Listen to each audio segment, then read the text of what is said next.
and welcome to Friday afternoon at the Manor. My name is John Joseph Massandre, and it's honored to have a great lineup for today. And the weather is getting warmer by the minute, and cuisine is always a delight. And so today we have as part one, we have our remarkable, amazing our chef Khimar Morgan, who's going to share with us his tantalizing tales of Jamaican cuisine that some of them were even taught to him by his mother. And welcome and over to you, Kimar. Hi, John. Thanks for having me today. Um, uh, and thanks everyone who will be joining us. Sorry about my background. I'm cooking in the meantime because I will be presenting something at the end. So if you hear that frying sound, that is me cooking. So forgive that noise. I wish I could turn it off, but I can't. Um, just a little bit about Jamaican cuisine. Jamaican cuisine is a concoction of a couple of different cultures. Um, uh, which is African, Irish, French, Portuguese, Spanish, Indian, Chinese, and Middle Eastern. Um, that's where the flavors are from. That is if you're cooking authentic Jamaican meals. There's also an alternative, which is Caribbean foods, which may not have the same flavors. But if you're really going for Jamaican food, what makes it Jamaican food is the way it's prepared and the spices that we use on them. Today I'll be going over just a few couple of things. My name is Kimar, as John said earlier, and I am the CEO of Jamaican Incorporated. That is a catering company with intent to open a restaurant after the pandemic is over, and a food truck shortly after.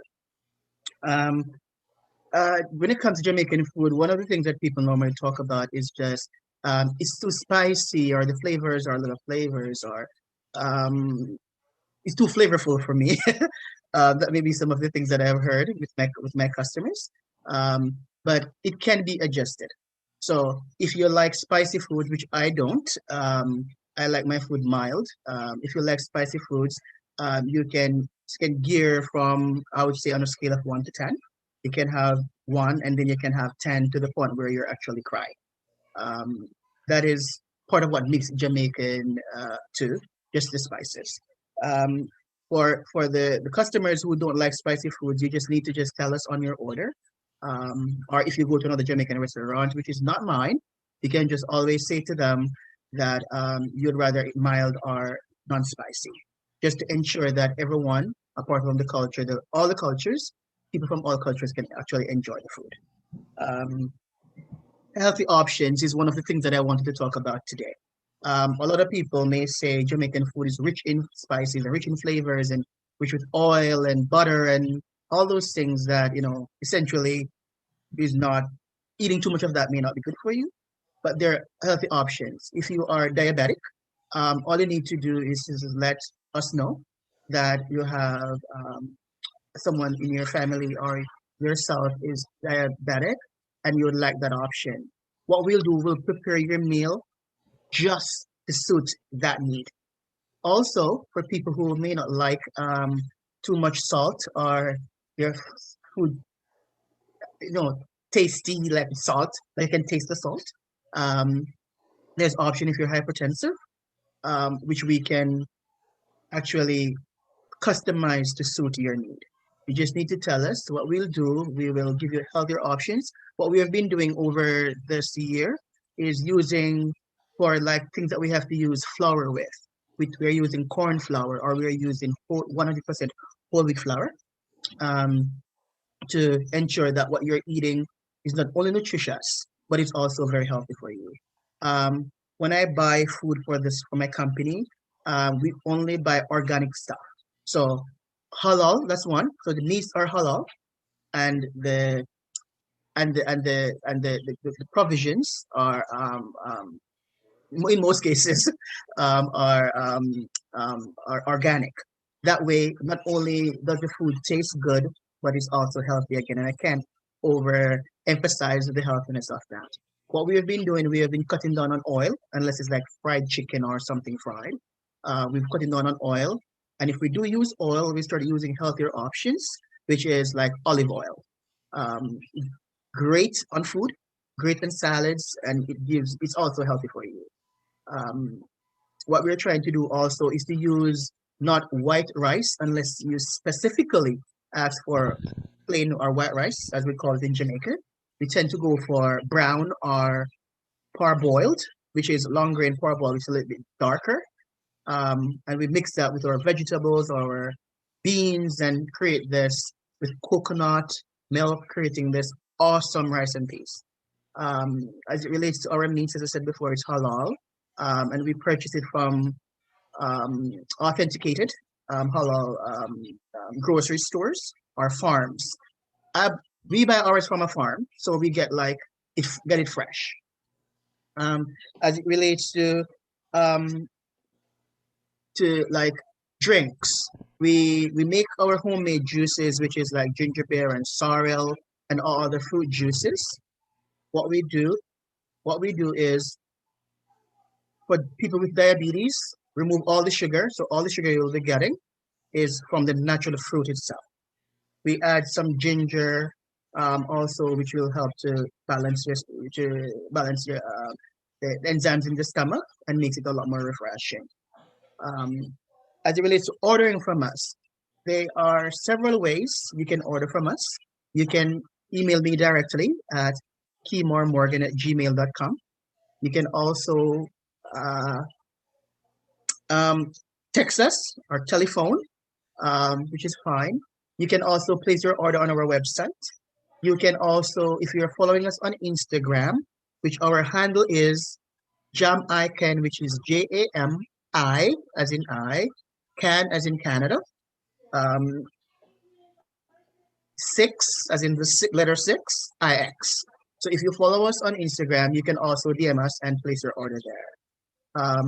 Our orders are delivered on time. Whatever you need, you just need to just let us know, and we will endeavor to supply you with your choices. Um, what we do differently is one of the questions and people ask in meetings. How are you different from the Ritz or Real Jerk? The Ritz or Real Jerk, they are Caribbean restaurants, as I said before. They are not Jamaican restaurants. What we provide is authentic Jamaican food. So everything that is done is exactly how grandma would prepare it in Jamaica, or your mother, if your mother is Jamaican, or a Jamaican person would do it. What we do different is that our customer service too, we customize all our orders to the needs of our customers. So what you do is because as I said, what we do different. We only cook Jamaican foods, um, or Jamaican style foods. Next thing that we do is we try to um, ensure that what you're getting is quality taste. So when you actually bite into the flavors, you're actually tasting a piece of Jamaica. Um, our intent, as I said earlier, is to open a restaurant after the pandemic is over, where you can come in and have a dining experience. I, you will find when we open our location that the stick the what's it called the gimmick, if I may call it that, that we will have will be not only eating awesome food but also entertaining. We'll have entertainment among other things. Just stay tuned, follow us, like and be read our newsletters, whatever it is that you're doing. Keep doing that and stay lookout for next steps. Um, Another big part of what we do is also building community capacities.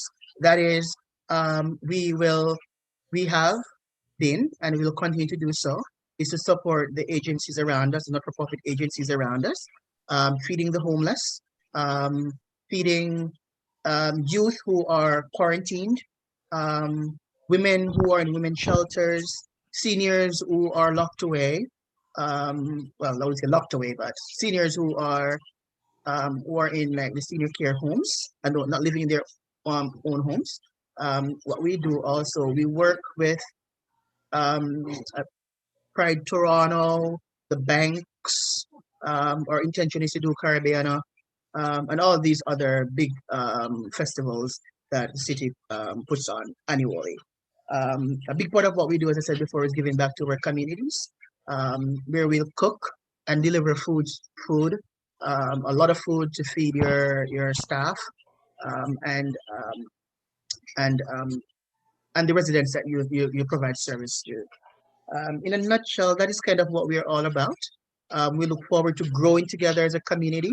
We look forward to growing together with the United Church, because I love to have the United Church as one of our clients, um, um, because I have worked with the United Church prior, and I love what I saw. I love the feedback, and would love to partner up with the United Church, among others, not-for-profit organizations across the GTA, to ensure that we are providing quality foods to people. And because the love of food and the love of oneself is kind of the same, and we are ready, and able to meet all your needs. Just as I said, reach out to us. You can email, call, or DM us, and we are ready to provide the service that you require. If there's any question, I'd love to answer.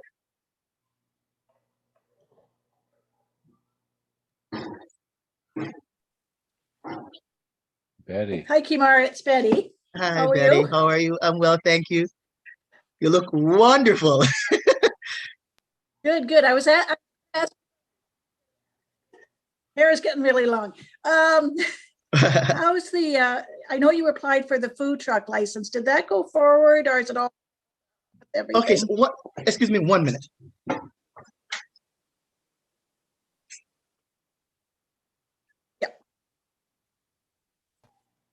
Hi, May.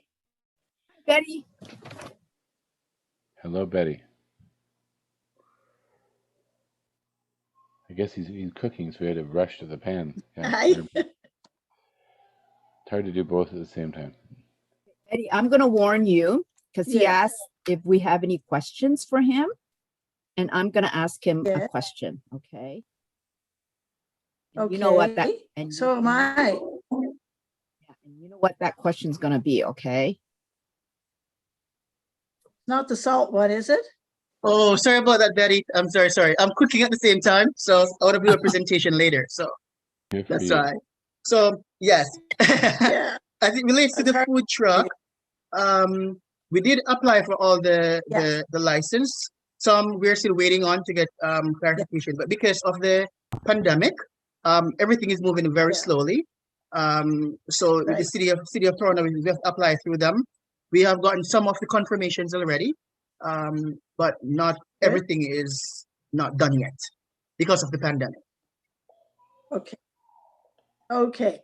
Now, my other question I'm going to ask is because I have to deal with watching the salt in my diet because of high blood pressure. So I was ordering the food and then I gave it a little break because I wasn't sure. And I thought I must ask Khimar about the salt content and if there are some foods that are safer, say, than others. Yes. So to answer that, Betty, yes. Thanks for asking that question. It was something that I kind of mentioned earlier. What we're doing, we just need, if you're whenever you're ordering from us, just let us know that your dietary restrictions, and we'll prepare the meal, customize it just for you. It's something that we have been doing, and it's something that we will continue to do. And you just need to let us know that you're diabetic, and we will prepare the meal just for a hypertensive person. Sorry, not diabetic. Yeah, no, because I wondered about the jerk chicken and what spices were used, if there was sort of a content. I love it, but I thought I should check. So what we do, we use mostly on our jerk chicken. I create my own jerk sauce by using all the natural spices and seasonings like onions and green onions and garlic and ginger, and the dry ones like pimento and cloves and those things. All of that is blended, and then we have a special spice that I use on there, like a powder spice that I use that is blended into it, and we marinate the chicken for 24 hours, and then we jerk it and kind of just use the same dressing as a base on it, so it gives you that crispy, nice, spicy taste. Okay, good. So it sounds like good spices. Yes. Safe spices.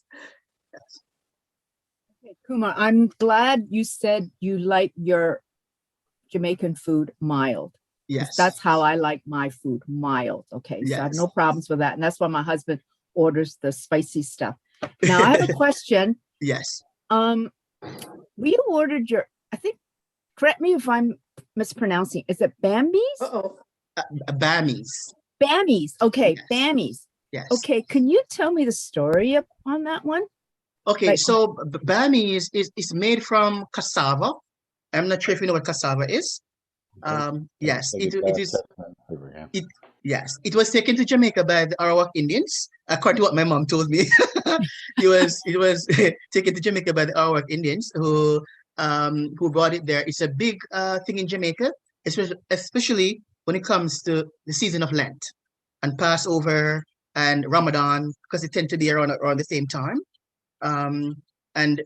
So what it is, basically what it is the cassava is grated, and then you wring it in a piece of cloth to remove the water from it, and then you put it in the sun for about 3 days, like kind of spread it out on a platter and keep it in the sun for about 3 days. Once it gets dry, what you do is you can then knead it into a dough, along with like a little salt. Some people put different things in there, like some people put like garlic, whatever it is that they want, the taste that they want, you can add that to it. And what it is that you do, once that is done, you scoop it up, maybe in a cup or something. You put it in a hot pan with a little grease, could be oil, olive oil, butter, it's up to you. There's a little bit, and then that it's formed. So once you put the cassava thing that is dried into the pan, it will like an egg. So you see how egg is formed? So that's where it starts to gather itself together.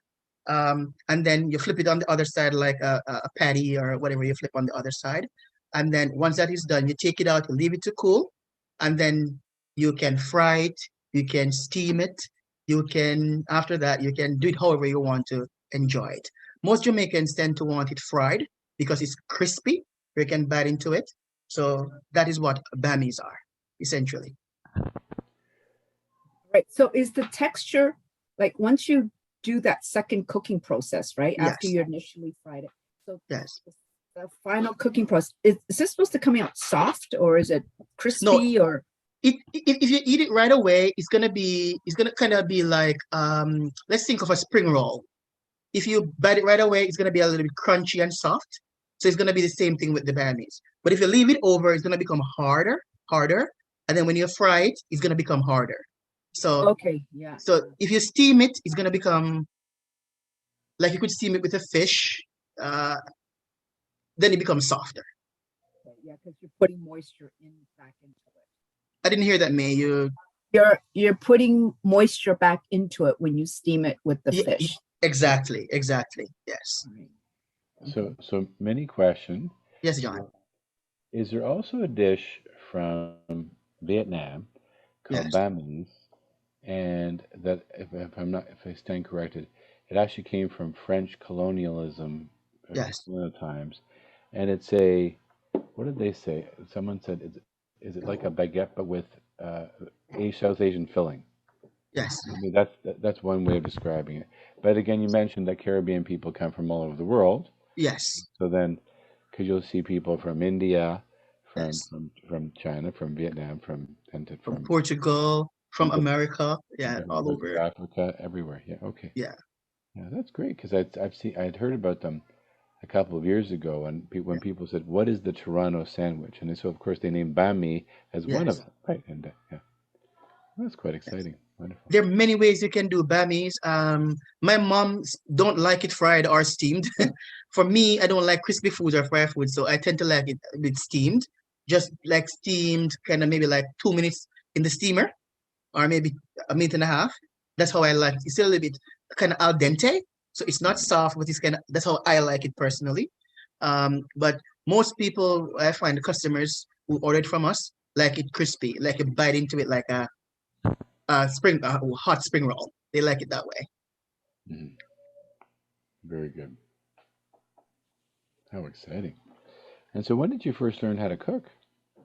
To be honest, at about five, age five, um, my mom and I would say, for those who know me, my mom is my best friend. So everywhere she goes, I used to be behind her, like a puppy dog. I don't know. So everything that she's doing, I follow her and I ask a bunch of questions. At about age seven, I asked her if I could make dinner for the entire family, and she said yes. I was so short I could not even reach the stove. I was standing on a bar stool to cook. Wow. Yes, and the person that I really wanted to impress was my dad. And when he came home and he tasted the food, he said it was amazing. I don't know if he was just boosting me up or he's genuinely good, but he said it was amazing. It was really, really good. And then from since then, I want to try new things. I want to help my mom cook all the time. I want to help her seasoning the meat, cutting the vegetables. So I'm learning from her. My mom couldn't bake, so what I started doing is to watch another friend, neighbor, who's another female who bakes, and I'll take that home and I'll bake for my mom's birthday. So I started, and she loves it. So I started to get a big head, if you may call it that. Everyone is saying the food is good, and then I started cooking. Then I move on my own. Then I have to cook for myself, and I I started, perfecting the art of cooking. And then when I finally got my one of my first jobs, it was dealing with teaching youth how to cook. And man, they loved it. They loved the food, but they couldn't cook. So the constant every week going in and teaching them to cook, it gives me more pleasure. Like when I see someone eat my food and say it's good, it gives me like goosebumps. I'm not lying. Like I feel really, really, really good for that compliment. Then I started cooking at my agency, having Christmas parties just for free, with my own money, like just to give back as at the ending of the year. And I would be cooking for 150 youth, or seniors, or whoever it is that I'm working with, and they all love the food at the Christmas party. Then I'm saying, if I'm doing this for free, why not turn it into something that I love it? Why not turn it into something that I can actually make a living from, and make this my thing? And I decided to open Jamaican. And we started out as a catering company, only doing free stuff, Right. just for charity, and then continue until we start putting the Oh, money factor to it. Yes. There's Joanne. So, when you think of the journey that you've been on so far, Yes. it's quite an amazing story about Yes. you started cooking for free, and then you've then developed a sense of charging for that. And Yes. so, what's your favorite food that you make? What I'm making today, okay, so my favorite food is anything curried. Even if it's a sardine, you put curry on it, I'm gonna love it. I love anything curried. So if it's curried goat, I like curried goat. Because I'm hypertensive now, I can't have oxtail anymore. Oxtail used to be. I, I saw that May. So because That I'm mean, does that mean it's more for me? yes, more for you, a lot more for you. Hopefully, I mean, yeah, So creative line. Yeah. so oxtail and curry goat is what is my favorite. I like so I try to cook a lot of curry in my home. But what I realized for the customers though, it's the curry goat and the oxtail. Those tend to be the one that people order the most, and I enjoy cooking it.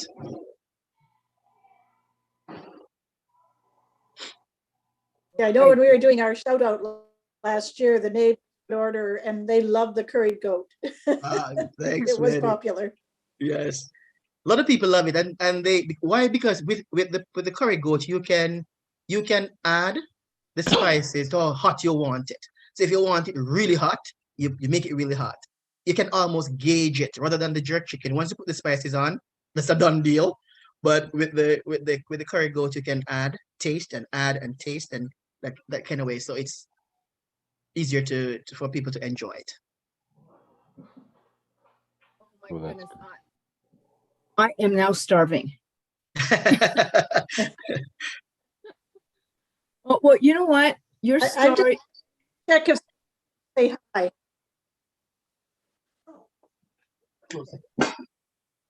got to check in something. Okay, good. That's quite interesting learning about the different spices and the journey that gets to where we are. And Yes. great. Yeah. To say hi. So if Oh, you he's going off the screen. Just Hey, anticipating, Kumar. Oh, sit. look at you. You've grown Oh, so big. Eddie, yeah, look at Eddie.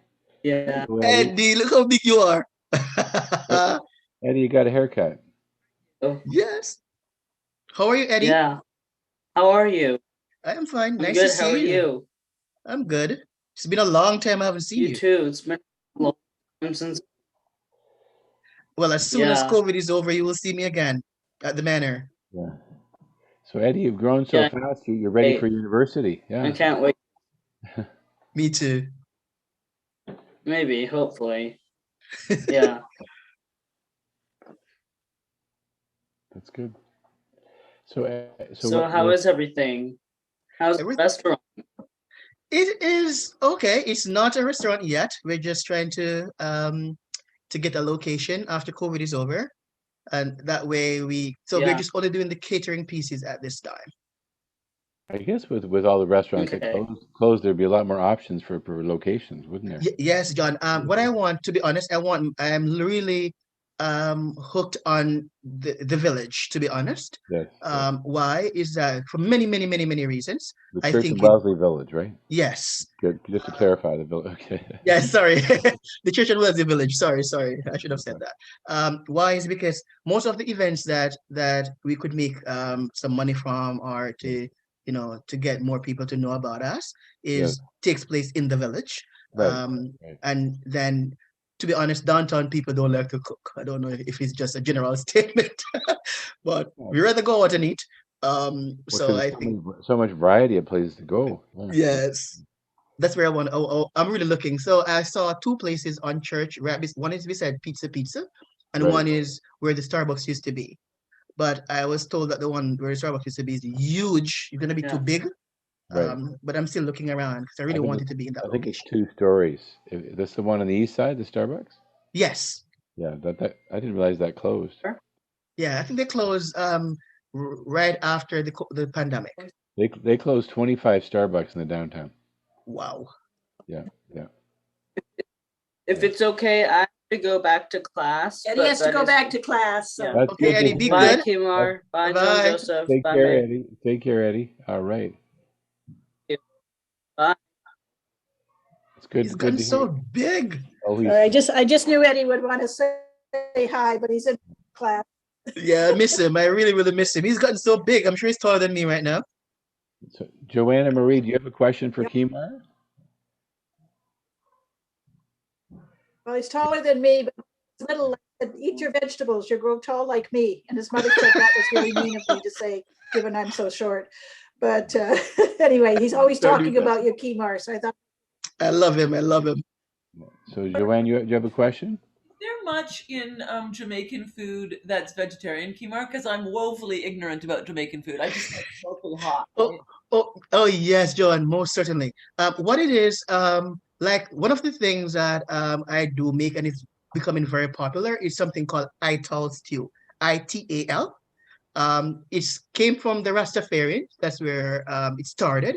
It's a bunch of vegetables together, like carrots and potatoes and chickpeas and black beans and kidney beans. All these kind of things come together, cooked in a coconut reduction. Um, it's amazing. I personally don't like vegetable foods, to be honest. I'm a meat eater, and even I myself really, really, really enjoy it. What I try to do is like when we're giving to charities, we tend to make that a part of the menu. So they can also have, if they don't want to have the green vegetables, that the raw vegetables, it's something that is warm, and it's warm too. So it's warm and cooked. Another thing that we do is our soups. It's most times it's vegetarian. How do I say this? It's cooked. It's a lot of vegetables. Like how do I say this? Like carrots again, the beans again, potatoes, yam, plantain, different types of potatoes, that kind of thing we put into it, and you make this not a broth, but a soup-like thing that you can actually, it's hearty, that you can actually have dinner. And then I have what is called our signature salad. You won't get it anywhere on this earth, only at Jamaican. And that is one of our best sellers. I'm not sure if Betty or may have ever had it, but I don't think so. But it's what we call I was our going to signature say, salad. I'm not a salad eater, but I love your salad. Thanks, Betty. Your mango salad was amazing. Yeah. Thank you, John. So after we did what was the virtual fair event, Yes. I ordered 3 different things. I think it was chicken, beef, and fish, 3 different dishes. Yes. And I ordered the big mango salad, and Yes. that was amazing. Yeah, it was enough food for a couple of days. Yeah, it was good. Yeah. Thank you. One of our And big your seller too fruit is our jerk juices are salmon. good too. What did you say, Betty? Fruit Your juices. juices too. You make those very lovely juices that are excellent. Yes, thank you. Nice.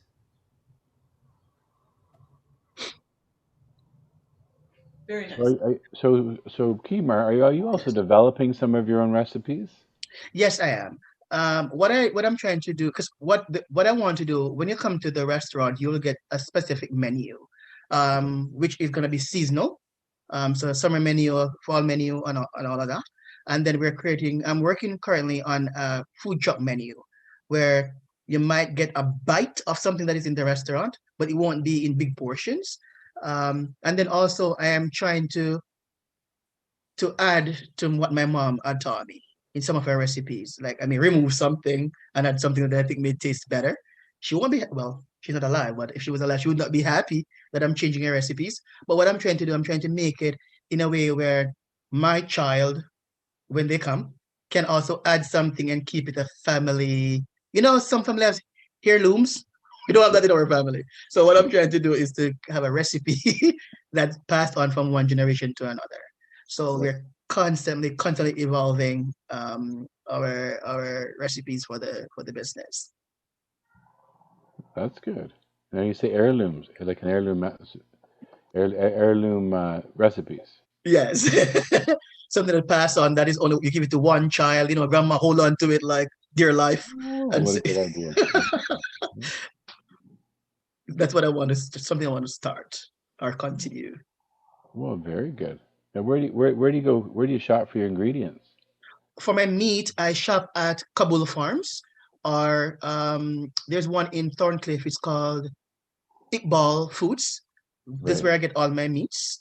When it comes to like the ground provisions, like the potatoes and stuff, I buy them from sometimes. It depends if the order is big. I will buy it at this Chinese place on the Danforth. Right. Or if it's not so big, I'll go to like Loblaws, Frills, Freshco in their organic aisle and get it. If it's like for a small order, then I'll get it there. But if it's a big order, I get it and they get their stuff from Jamaica, the Chinese place on Okay. the Danforth. Oh, Yes. so they ship it in directly. Okay. Yes. Okay. Okay. We also do like when it comes to like the Easter season, there's some specific things that Jamaicans eat, like bun and cheese. I'm not sure if any of you have ever seen it. It's this kind Like of bread, but it's sweet. like a With bread bun, like a bread bun. yes, with raisins and that kind Okay. of thing. So we deliver those to the cheese, and we do the special fried fish with the snapper during that time. We do snapper every day, any day you want it, but at that is time we sell the most fish during that season of Lent. So would that be similar to hot cross bun? Not kinda, but more tastier because Okay. it have a lot more spices in there. The bun is darker, so it's made with caramel too. Hmm. So it's a little bit darker. It has like raisins and currants and prunes and a lot more different dried fruits that is blended into it and make into this amazing. But it's sweet. So if you're Right. diabetic, I would say one slice is enough or half of a slice. So it sounds a bit like a Christmas cake. Yes, but a little bit more dense. Oh, even more dense than Christmas cake. Or Okay. dance. Whoa. Yes, more dense. Yeah. Because what I did have, I remember Jamaican Christmas cake where you pureed everything. Yes, yes. All the fruits, and then that one has with the Jamaican black cake, it has wine and rum, and it a lot. I tend to overindulge mine with the rum, not my first one that I eat, but when I'm selling it to someone, if I know if they like Rum. the taste of the rum, the white overproof Jamaican rum, I tend to dash a lot on it. Mhm. So, and it can last forever. That cake, you can freeze it and it stays until thy kingdom come. Oh, wow. Okay. Yeah.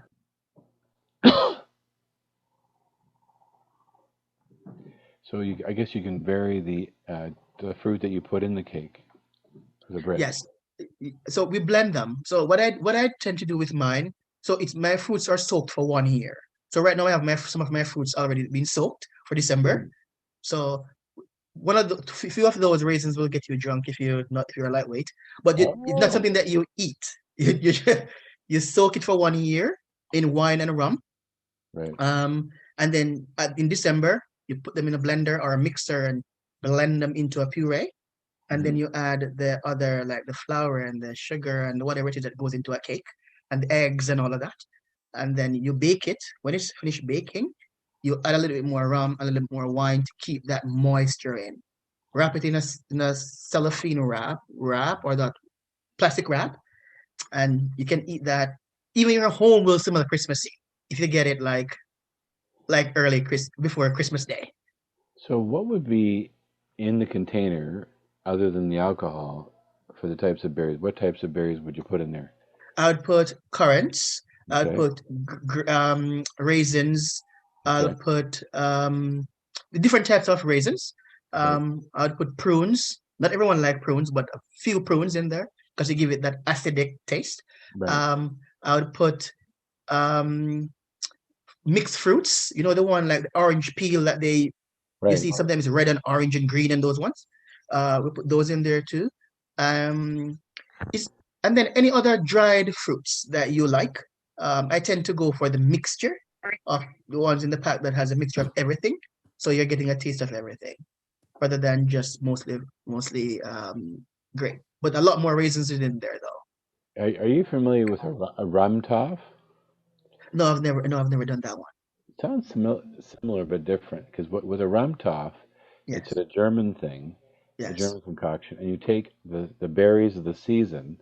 So, for Yes. example, you would start with strawberries, Yes. rum, sugar, Yes. raspberries, rum, sugar. Keep layering blueberries, rum, sugar, cherries, Hmm. rum, sugar, peaches, rum, sugar. Hmm. And then you do, I guess, whatever else, like you say, currants and gooseberries, and so and you actually it becomes literally ferments on the counter. Hmm. And but it sounds similar, yeah. Yes. So it's so fermented, it has a life of its own. It can't go bad, right? Yes. That is also really, really good, that black cake. But as I said before, if you're diabetic, it's not something that I would advise you to No, eat.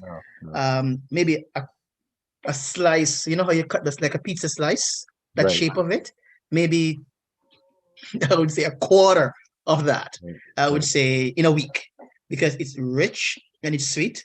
Unless you want to go to the doctor or have your blood sugar right, rocket at bed. It's not something that I'd advise a diabetic person to eat.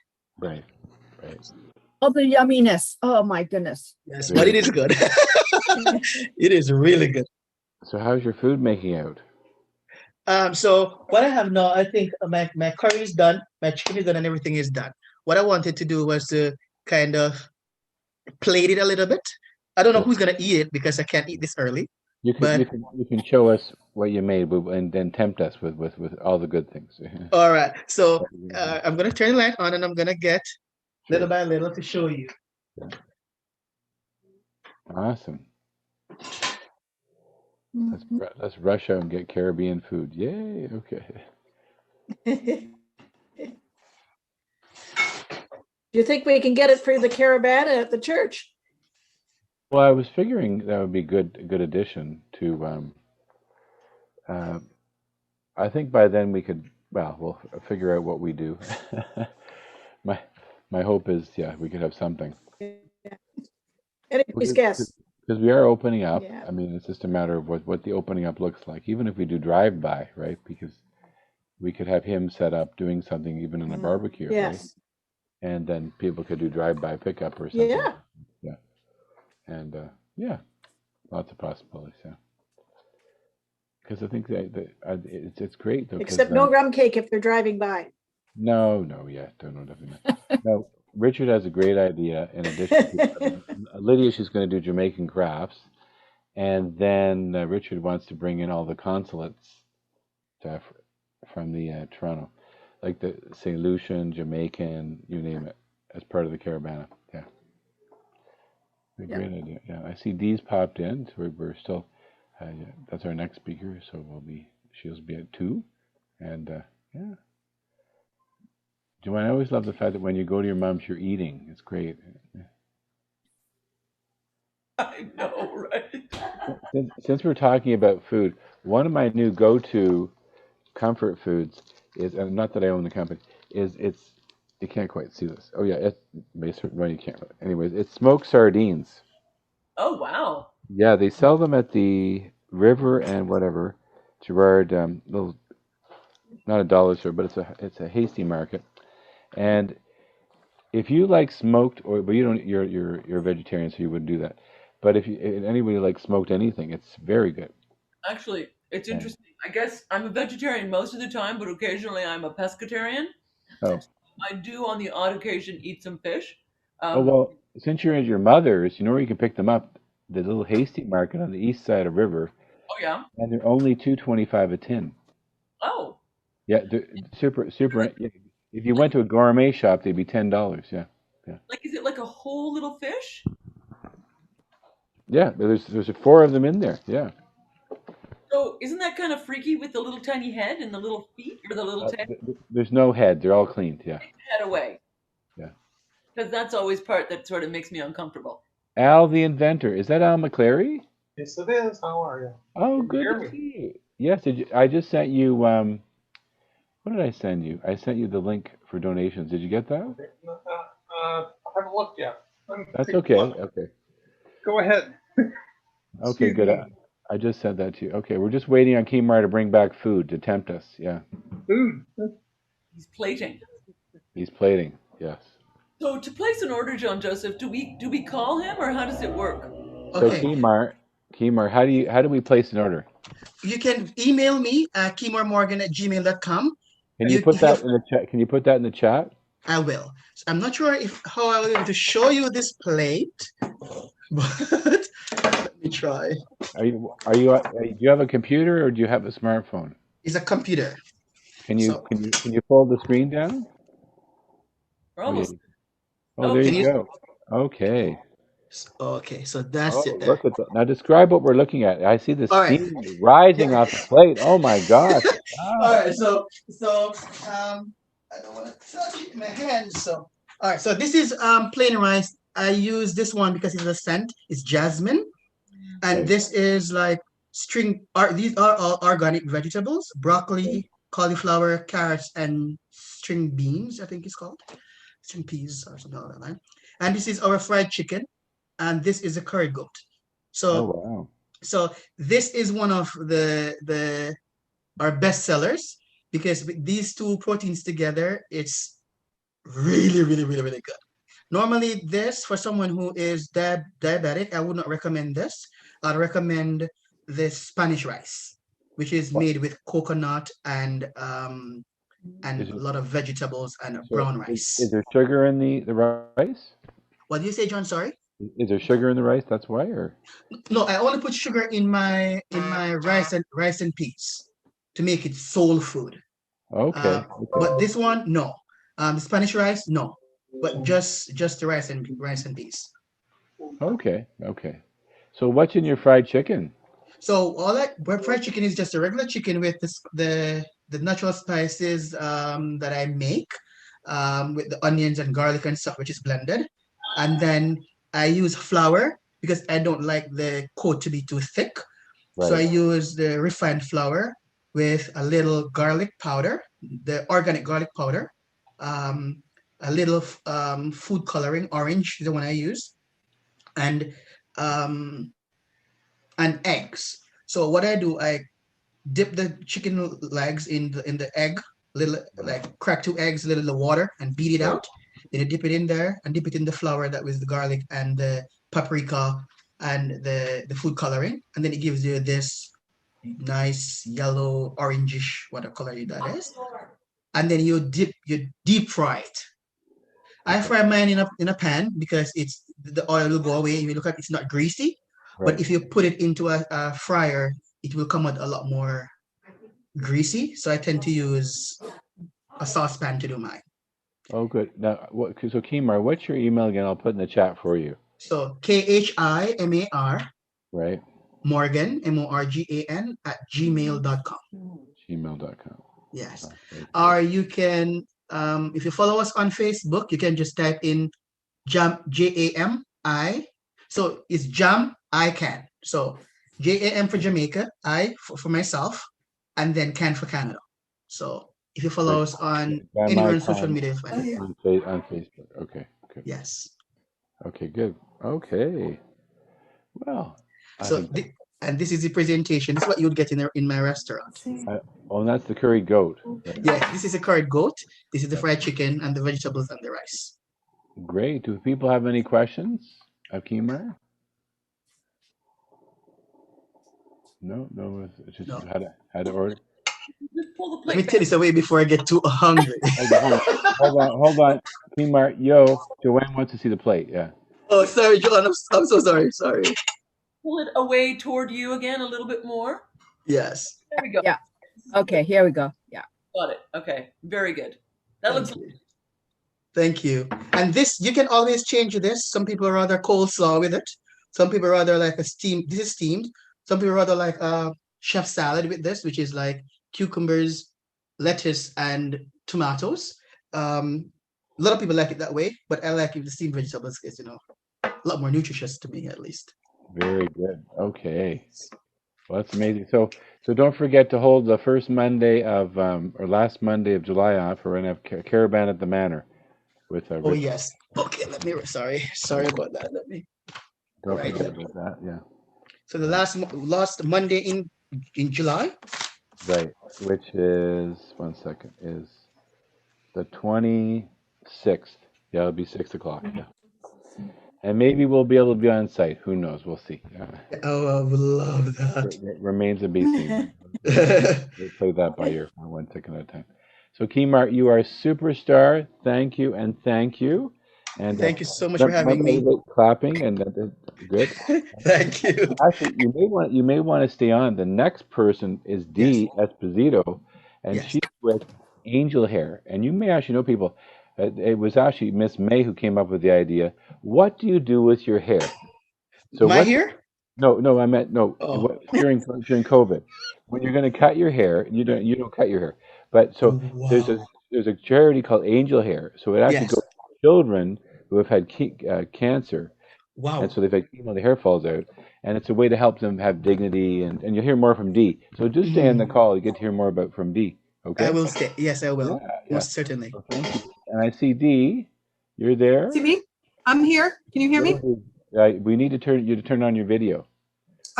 You know what? It said that you wouldn't let me in. Well, you should be able to turn on the video. Yeah. It's at the left-hand corner of the. Bottom left-hand corner. Just click on your stop video thing. Can you see that? Can you see that? Lines. Okay, there I am. You see me? Yep. We Hello? can see you Yep. now. Yeah. 1 second. Let me just spotlight you. There you are. And Yeah. good. So what I'm going to do, Dee, I'm just going to say, here is Dee, who I actually met through my good friend Helen and my sister Nicole. And I attended the gala a couple of years ago, and for Angel Hair. And so and I actually was asked to say Grace. So without further ado, we'll hear more about Dee and her remarkable program where we help make a difference. They help make a difference. And thank you, Miss May, for suggesting we do this. And over to you, Dee. Hi, everyone. Thank you for inviting me to share our Charles Voice Foundation's programs. I'm not really good at the whole Zoom thing. I'm usually having my assistant here. So You're doing great, hope, Dee. Dee, you may want to take the mask off your ear. There you go. That's okay. Can you hear me though? Good. I guess great. Okay, thank you. Good. So the way the program works, we have two programs at the foundation. One is the Angel Hair for Kids program, which I'll talk about. I'll talk about both of them. And the other program is our Kids Lifeline program. So the Angel Hair for Kids program is the program that provides wigs to children across Canada, and it's for any reason that they lose their hair. It could be alopecia, burns, trichotillomania, of course, cancer treatments, but it's for any reason. And the way the program works is through hair that is generously donated, as well as funds. We are able to work with hair replacement specialists across Canada who volunteer their time and their expertise in helping us. So we have somebody in Nova Scotia or Alberta, wherever. We contact our person out there, and then they get in touch with the child, and they have a meeting, and they get fitted for a wig, and that's basically how it works. And of course, now with Zoom, I mean, not with Zoom, but with COVID and everything being closed down or open and closed, we're going in waves, and we are receiving lots of hair donations because people haven't been able to get their hair cut, and then they decided that they have enough hair, or they make a commitment and then they continue to grow their hair and then they send it in to us. So that's basically how the program works, and it is life-changing for the kids. And they're like a lot of kids now are suffering from alopecia, where they lose their hair and it doesn't grow back. So they can stay with us until the age of 19. So they'll get their first wig, and because they would be more active and you're participating in sports and stuff like that, where someone who has cancer might be sick, their wig will get a lot more wear and tear than, someone who's just kind of, sitting around trying to get better. So they stay with us to the age of 19, no matter what age they join us. So it becomes like a family of Angel Hair for Kids. So that's basically how the program works. Does anybody have any questions? I have one. I have a few of the youth who they're mostly male, but they have like really, really, really nice, I don't know how to describe it, really nice hair that is healthy and all of that. But because of COVID, they have not been cutting it. Right. Yeah. If I should be able to convince them, because it's a really long, long hair, like if I should be able to convince them, maybe like 10 inches they could cut off. If I'm able to convince them to cut it off, how do I go about getting that hair to you, or is not something that you're doing at this time? Yep. Well, our minimum length is 12 inches, so it is quite long, and that's why I say when people commit to it, they really do commit to something that is, it's a lot. Yeah. So they can just we're in Mississauga, and once we open up, people can drop by. We were used to having lots of people drop by all the time, kids coming by and showing us before and after pictures, receiving their certificate of appreciation. And but now with COVID, we have not been open, and we have a new location. So as soon as everybody's up and running, if they're in the area, definitely can stop by. But anybody right across the country, right through Canada Post is a good way to get it to us. Okay. But all the guidelines and the hair donation form are on the website. Okay. Yeah. So yeah, it is like it's a great program. We love it, and we're so happy that we can really, like somebody starts losing their hair at a young age, it's devastating for them. Yes. So, and we try to, help them look not exactly, but how they look before, and it's life changing for them. So it's great. Yes. And also, sorry, if like a hairstylist, someone who has been trained as a hairstylist, have their own business, who makes wigs, decide to do that as their charity, for CRA, and they want to make the wigs, design them themselves, is that a donation that you would take? Not really, because we have our own specifications. We have caps specially designed for different needs. Some people have skin sensitivity because of whatever they're going through, and they're made for children. So sometimes like an adult wig is not going to fit them. Okay. You know what I mean? Yes, certainly. So yeah. So okay, so that's our Angel Hair for Kids program, and then we have a Lifeline program which is another program we really like. It's not as popular because I guess maybe it's kind of too, it's a one-time grant of up to $1,000. We try to help out families who have needs that are not being met by the government. So, and it can be a lot of things. Like we get requests every day and it's just kind of amazing. Irrigation systems for kids that are having problems. Just even bedding. We help with people that are staying at Ronald McDonald House. They still need to eat. They need to buy food, transportation, specialized bicycles. We are trying to kind of gear away from therapies. We're trying to do more tangible things, but we do get a lot of requests for therapy, speech therapy, or therapies that help with children who have are on the autistic spectrum. So that's it's a great program as well, but it's not as funded as well as the Angel Hair for Kids program because it's a little bit more popular, the Angel Hair for Kids, but we're working on that. So How do you get funding for that, Dee? sorry. How do you get funding for that program, the Lifeline program? That's also for both our programs. It's through public money. We don't get any money from the government. So people do fundraisers for us. Basically, just through generosity of the public is how the whole foundation and how the programs are running.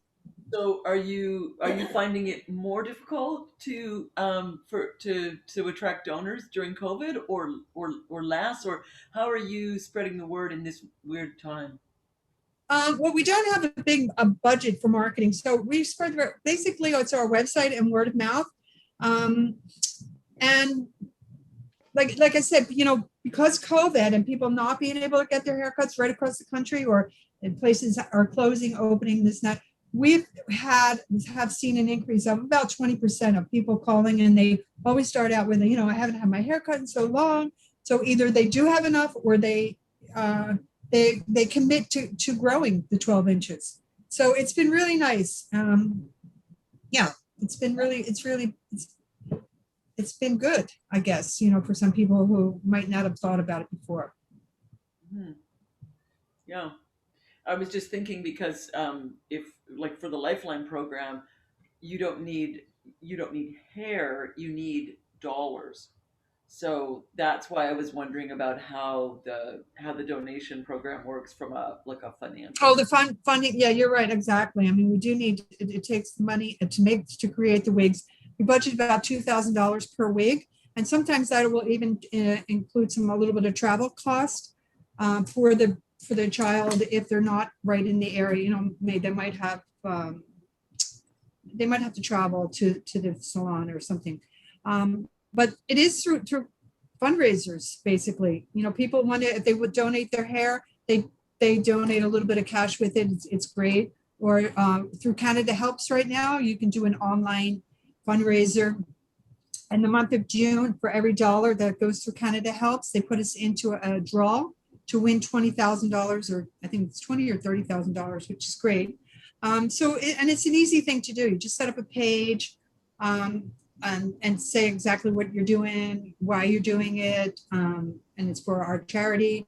And then people do a social media blast to all their family, friends, and coworkers, and it takes off like wildfire. Like people hear about it, they know who you are, they like what you're doing, so they want to support the child who is cutting their hair, or it's not only children, it's people of all age who donate their hair. So they want to support them, and they'll give them $20, $25, $50, whatever they have, and no donation is too small or too big. We appreciate everything, and they do it for like a month or so, and Canada Helps will thank them, send them tax receipts. They'll keep a running total for the person. So it's an easy fundraiser for anybody to do. Like little kids do it sometimes in lieu of birthday presents.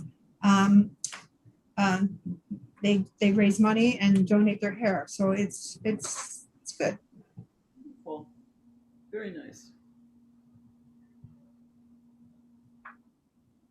I was noticing on your website you have a video about Ava's story. Would it be okay if I shared that now? Oh, for sure. for And sure. so I just because it's a picture's worth 1,000 words, and a video's worth even 10,000. 1 second, let me just figure it out. And 1 sec, I'm just gonna. Very good. 1 second, and then we go into optimize, and then we go into. Can everybody see that? My name is Yes. Jennifer Yep. Barlett, and I am a single mom to a beautiful girl. It started when she was about 2. She started getting patches of hair. Every time she would get sick, more would fall out. She entered school. She just had basically strands left by the end of JK. Alopecia totalis. It's an autoimmune disorder. Basically, she has no immune system. It's very, very minor. Anytime she goes back to school, at the beginning is the worst. For instance, this year she's already missed 22 days. With kids and adults, you know, they can be cruel when they see something they don't understand. For Ava, it was a lot of bullying. And it was hard for me as well because I just want to see her as happy as, you know, she can be. We had looked for, it feels like forever. And as I said, I'm a single mom and there's no way I could have afforded a wig for her. Angel Hair for Kids actually had to custom make Ava's wig because she has such platinum blonde hair. It was really, really hard to find something that matched, and they did it hands down amazing. It's almost perfect to her color. Angel Hair for Kids is a nonprofit organization, so there is no government funding. I would love for all of you to go to a childsvoicefoundation.ca. You can get all the information there. You can donate. All you amazing people that do donate help, you know, give her the beautiful look and confidence that she's gotten from this. Thank you, Angel Hair for Kids. I made you say it. I didn't say it. 1 second. Oh, there we go. She's adorable. Wow. Yeah, she's actually should be coming in to get a new wig, but because of COVID, and they're waiting till we're actually open, you know, to help her. So I know Miss May has a lot of hair on her head. She's been letting a lot of. So, Yeah, I just saw it. yeah. Wow. wow, yeah. Wow. That is a So, wow. so May, not to put you on the spot, are you wanting to donate your hair? Yes, I do. I nice. do. That's why Now, she wanted you to come. I was just sitting here thinking, if every member of our congregation donates even $1 for every inch or whatever, or just, hey, donate $50 and they will cut off this mane. $50 an inch. Okay. No, well, you know. That's a good charity. A good fundraiser. It's a good fundraiser. Yeah, a minimum of 12 inches. And I believe if I cut it to my shoulders, it'll have 14 inches. But because Wow, of COVID, great. because if it's COVID, it'll give me that much more time to have it even longer. Good for you. But- So why don't and you do a pitch on Sunday? Yeah. And like Ava, she's got really, really blonde, light hair, right? So I got black hair and there's strands of gray in there. So how would that work? Like say she's the only recipient and you've got this hair. So what do you do? Well, actually, it takes about 10 to 12 ponytails from different heads to make one wig. I know that sounds crazy because you know you got like all that thick hair and you think it would make a wig. It takes more than that. So it takes quite a lot of hair to to create the wigs. So and we prefer it be non-dyed virgin hair. Virgin. We This do is so take virgin. colored hair. Yeah, okay. But because occasionally they do dye it to get a certain color. But like when the hair is dark, it's fine. They would keep it dark. You know what I mean? But a lighter color hair, they might dye it. But it takes a lot of hair to create one wig. It's just amazing. Wow. Okay. Yeah. All right. Yeah, I've spoken to a nurse in the past, last summer, because my husband was in the hospital, and she does a wonderful thing. She grows out her hair, cuts it, starts all over again. She cuts it, she donates every time. Oh, that's so nice. Yeah, So every day I receive mail, and I almost feel like some days I feel so blessed to be in this position. Either I'm laughing or I'm crying because it's something's, people grow their hair and then they donate it in honor of someone or in memory of someone. And the stories, like you always think you've heard it all, and then something comes in and I'm just like, oh man, that is just so sad, or it's so touching, or it's funny story why they're growing their hair, but it's amazing, and there's so many generous people out there. It's really heartwarming. let you know, this will be my second donation. I've donated about 10 years ago. So Oh, nice. To us or to Pantene? actually, at the time, my hair was chemically with all the products and stuff, and there were a lot of associations that didn't take chemically dyed hair and whatnot, and permed hair. So there was one place down in Florida that took it. So I mailed it down to Florida that took chemically treated hair. Okay. So, but now I feel good because it's all natural and virgin, like you say. So it's staying here Great. in Canada. Okay, well, I look forward to getting it. And it's a good idea. Like, just like you say, even if everybody donates $1, that could create a wig. You know what I mean?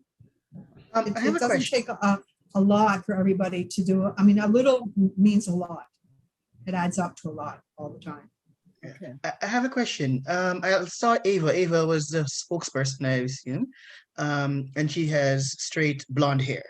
Cancer affects every race and every ethnicity and every culture. So, if there's a black child there, because with hair like mine, well, mine is dread, so I don't. This is not a hair to give away, but just You never know. Someone might want it. I'm thinking about cutting mine off though, but I never thought of donating it because I've never heard anyone donating dreads. But as it relates to curly hair, like if you should look at my roots, the roots is curly. Um, how I don't think our hair can grow to 12 inches. It's gonna become this big poof. How would we for a black child who wants to have Here. hair that actually identifies with like black hair. How I don't know. Well, what I'm they asking. would be going to, like I said, to the hair replacement specialist, and they would do their best to find what they were looking for. Okay. Do you know what I mean? Like there are some cases where the human hair wigs are not good for everyone, and they could get a really nice synthetic wig that was kind of like custom for them. Okay. So yeah, we help everyone. Okay. Yeah. And like I said, with alopecia, I don't know if it has to do with COVID and kids are being stressed or what it is, but we're finding like younger kids, 5 and 6, like Eva, but like sisters. We just did 2 sisters in Alberta who they just started losing their hair, and they were 6 and 8. And I was so thrilled. Like I remember that they have to send in a picture of them with the wig once they receive it, just for our files, or if they want to share it. But I received an email and I had these pictures, and these 2 girls were so happy that I can't even tell you how it made me feel that day. I was like, oh my God, this is what it's all about. It's really nice, really, really nice. Because like I said, with the alopecia, sometimes, they have like little tufts of hair, like the one girl, Jaden, on our website. And I know she's good with sometimes not wearing her wig, but it gives her an opportunity, the choice of having hair or not having hair. But some people do not like to be seen without hair. So it kind of opens up, it helps them. It helps them a lot, Some people, can go around their house and not have anything on their head and they're fine. Other people don't even want to walk around their house without a head covering or a wig. So it's a very individual thing, and we try to help everybody to feel as comfortable as they can. So yeah. Good work. What do you think if it rolls out and opens up on June the 14th? Do you think you might have an event after that, or is it just too crazy with Zoom not Zoom, but COVID right now? An event, well, there Like was some talk, someone wanted to do something, but with the, like a hair-a-thon where people might come and cut their hair and donate it on the spot. yeah, there has been some talk about doing that, but with the rollouts, like you say, they keep changing the dates. Pretty scary. So maybe in the summertime, maybe in September before the kids, if they actually go back to school, that would be a great time to do it, depending on how things go with COVID and restrictions and all kinds of things. But yeah, we're open to all kinds of doing events. We can do a little event here. We've moved our location. We were at the same location for years, and we had to downsize due to COVID, but we kind of upscaled into a newer property. So yeah, we have a smaller office, but we have shared space where we can do a little event, haircutting event. We have a sink and we have all that is ready to be utilized. So that is a good thing, but we don't have any plans for right now. But I think if we did something, it would be like towards September, the end of August, beginning of September, to do like a hair drive where people could get their hair cut here, donated, That would be the word. Hair drive, yeah, definitely. Yeah. Where's your office now? We're on the Queensway, 1225 Queensway East. It's a new. Oh, in Mississauga. I don't know.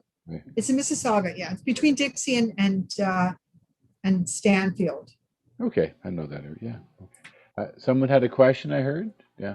I was about to say, not right now, but soon as COVID is lifted and people are able to gather again, I would really love to collaborate with you on a fundraiser.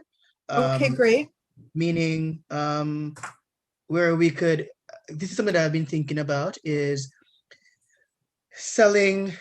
I wouldn't say tickets, but selling plates of food. So whether you're gonna take the food or not, like for example, we'd sell a plate of food for say $500. I'm just being optimistic.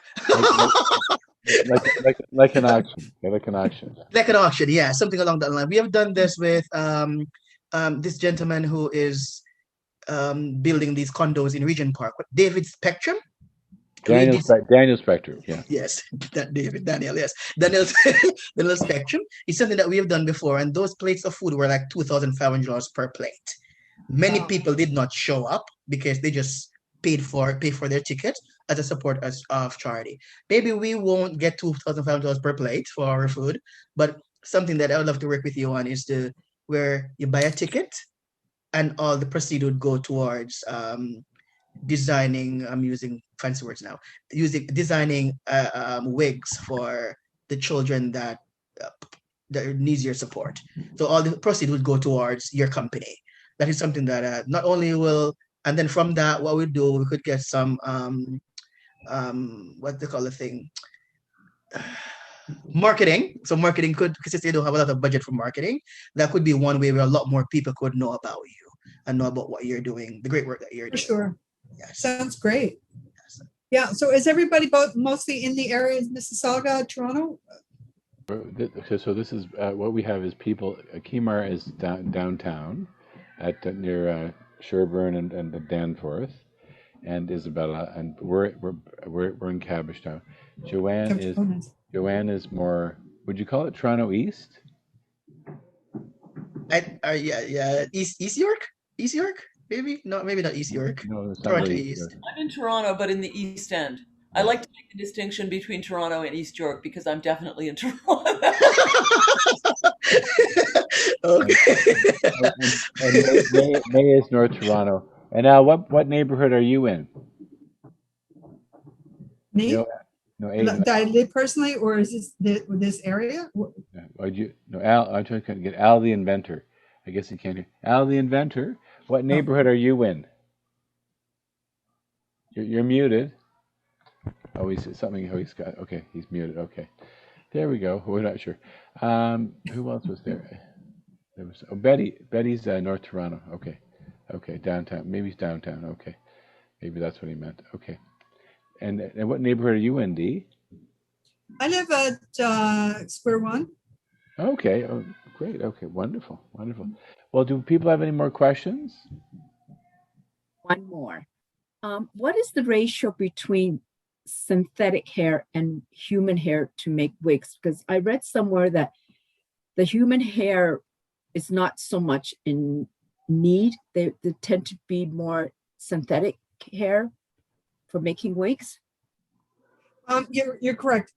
Pantene and the Canadian Cancer Society, they were collecting hair up until about 2 years ago, and they kind of came out with that statement saying that people were using more synthetic wigs, which look beautiful. They're expensive. They look beautiful, but they were getting a lot of hair, both Pantene and Canadian Cancer, like short hair, 6 inches, 5 inches, 7 inches.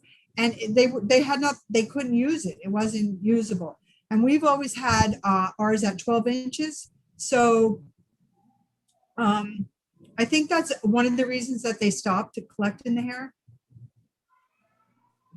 I don't know. We use human hair wigs. And like I said, unless somebody has skin sensitivity or something, they can get a synthetic wig. Okay. So I don't know any ratio. You know what I mean? Most people that get the wigs from us it's human hair. It would be the one-off that would be synthetic hair. So Okay, well, that's good to know, because I was sort of like turned off, if you might say, like, what, synthetic hair? We got all this beautiful long hair and you don't want it? Yeah. exactly. Yeah, it's too bad, because they should have stipulated, hey, we need a minimum, like you say, 12 inches. Like, okay, go and get 4 inches. What do you do with that 4 inches? Yeah, I really, it's just not useful. And I think that was part of the problem. They were probably having, like just everybody just sending in hair and hair and hair, and they couldn't do anything with it. So yeah, we specifically, with our guidelines, the hair has to be clean and dry, put into a ponytail or a braid, and then cut above where it's bound together. So you get one nice long ponytail, or 2 or 3, depending on the thickness and the amount of hair on your head. Everybody's is totally different, right? So we were pretty specific about that, at the length as well, and even now, sometimes I get like somebody send a bag of hair, and I'm like, what are people thinking? I don't know. Or they'll send wet hair. Wet hair. Oh. Yeah. So like it has to be totally dry. The wet hair then becomes, sometimes by the time I get it, it's stinking, it's starting to get moldy. So you can't do anything with that. I mean, it's sometimes I have tried to dry it out, and but it needs to be clean and dry and done properly. The guidelines are right on the website, so people really should not have a problem following them. Right. But anytime people call all the time, so if anybody needs any more information that they can't find on the website, they can always phone us and we'll tell them. Okay, good. Thank you. A story, like a brief thing. I remember once going backstage, like behind the scenes, and seeing how the wig makers make the wigs there, and it is unbelievable. the precision and the detail and the way that they tie like three strands of hair in this like teeny tiny little, like, and it's a very tight mesh, and they're tying this hair in there, and it's time consuming, and it's painstaking, and it's absolutely incredible. And that's just for Stratford. So that's just for the theater. So I can only imagine the kind of care and concern that a person that's making a wig for someone's, mental health, physical well-being, and, all of that, it must be just remarkable. And the amount of time that it would take is just incredible. Yeah. Well, Dee, it's been quite amazing. I think so. I'll connect you with Khimar, and we look forward to seeing how. And so, Miss May. So I think you should do the Miss May challenge on Sunday, and throw down the gauntlet and throw out the amount, but whatever amount per inch you want to do, and we can go there. Yeah. Yeah, that would be great. And you can always, tag us on Facebook or Instagram and say what you're doing. And then that gets like a little following for yourself as well, and maybe more supporters. Right. So, John, I just wanted to tell you that Clyde mentioned, he said, oh, I know, John. Clyde Harris is our Oh, yeah. my bookkeeper. Yeah. Oh, good. What a small So world. somehow he saw the link and he said, oh, you're going to be speaking. I said, yeah. So, yeah. Clyde said to say hi. Okay, wonderful. Very good. Well, listen, thank you, Dee, and thank you, everyone. And Thank you. So next week we have Black Urbanism with Michael Laney, and we're going to hear all about Black urbanism in Toronto. So you take care, everybody. Enjoy a lovely weekend. Hopefully get a chance to go outside.